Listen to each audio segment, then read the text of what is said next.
me give you an example on how gang stalkers typically anchor trigger. So I'm gonna start with a cough. Imagine that you're sick, right? That you have an awful cough and you're like coughing everywhere, even though you're covering your mouth. So imagine that you're having like an attack of cough, and then a gang stalker is by you, and then the gang stalker goes, ew, that's gross. And then you look the other way around and there's a gang stalker with a phone recording that with their evil grin. As soon as that happens, gang stalkers around you are gonna start coughing like close to you. And when that happens, whenever anyone coughs, your image is gonna flash that experience that was so negative when someone is disgusted at you for coughing. So because gang stalking thrives on everyone watching that, the target is gonna start imagining everyone having a copy of that video. And every time a gang stalker coughs by you, the target is gonna assume that that person has the video and that person is like looking at it and laughing. Like, you're gonna start imagining this stuff. And after that happens, you're even gonna see gang stalkers around you purposely being, oh, look at this video that this person sent me. And the target is gonna start imagining that everyone has a copy of that video, even though in reality there's really nothing to be ashamed of because you were coughing. However, having a person recording you with like the evil grin, you're gonna start imagining that you did something embarrassing or something. You're gonna start questioning if you did something. So every time someone coughs, your imagination is gonna pretty much recreate that negative experience, and you're gonna feel the physiological sensation of that experience. So every time someone coughs by you, you're gonna feel that they know whatever it is that was on that video or heard the rumor or something. But you're gonna start imagining that everyone who coughs is doing it in spite of you. So you're gonna get bombarded with so many people coughing that whenever you are on the street and you hear someone cough, your imagination is gonna pull out like and automatically the memory of that event with the physiological sensation that you felt in that event. And that's gonna be repeated so much, like again and again, mercilessly, until it's well cemented in your mind that anyone who coughs is because that person saw the video, that person knows who you are, and to you that's gonna be a confirmation of that person being a gang stalker. Same thing with the colors. For example, let's assume that like a girl had like her period, and she like left her pad in the bin or whatever. So then let's assume that she's getting gang stalked, and like a gang stalker comes to her and says red.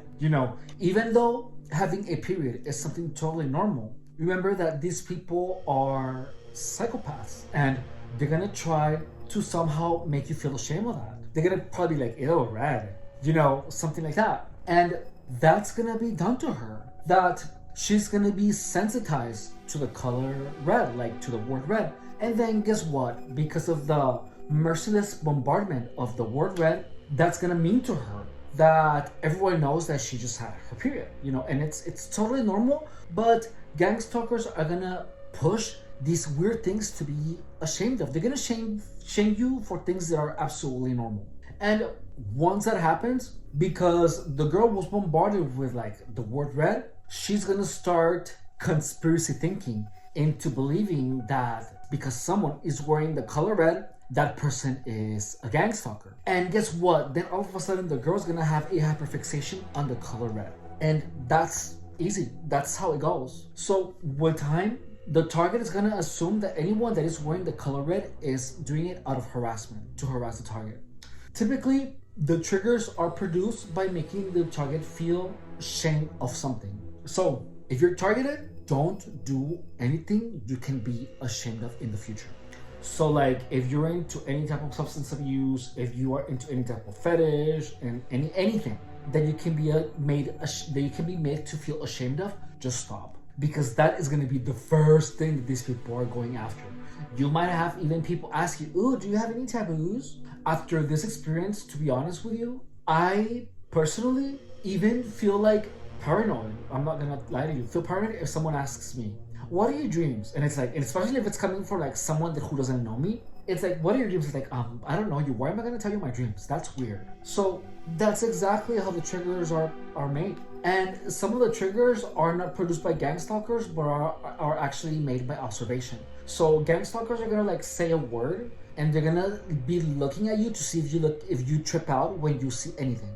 If you find any meaning into an object, if you find any meaning on an animal, if you find any meaning on a certain word, if you identify with anything like that. So just know that gang stalkers really don't know much about you. They only know as much about you as you tell them. So if you're getting targeted, you have to be incredibly secretive with your personal things. Don't try to be a hoe and have lots of intimate encounters. Be very mindful and watchful for whom you share your life experiences with, or even your gang stalking experiences. Like, don't go out and tell your gang stalking experiences to someone that you have an inclination of a shadow of a doubt that they might be a gang stalker. Just don't. Please subscribe and share. My mission is to dispel all the myths of gang stalking in such a way that gang stalking it becomes common knowledge. Gang stalking is when a group of psychopathic people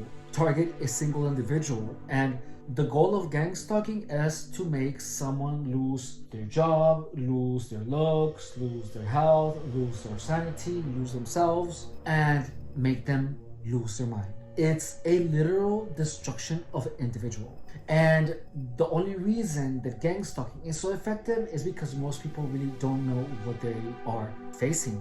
They don't know how it works. They know nothing about it. However, because I was gang stalked for 7 years and lived to tell it and understood all the mechanics, all the tricks, all the manipulation, I understood everything about it, which is the only reason that I am actually able to reclaim my life back. I am here to help other targets to understand as much of gang stalking as possible in order to make their battle with gang stalking a piece of cake. Please understand that gang stalking goes after people's future.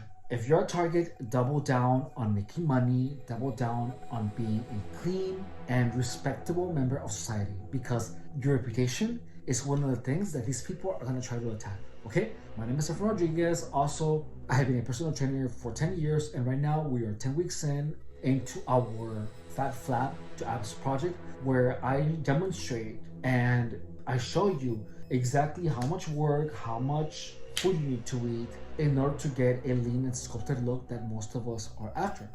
We already got our first set of abs in. We are shooting to get the other 4. Hopefully in 2 months we get the full beautiful set of abs. Okay, I will see you later. Thank you for watching. I love you.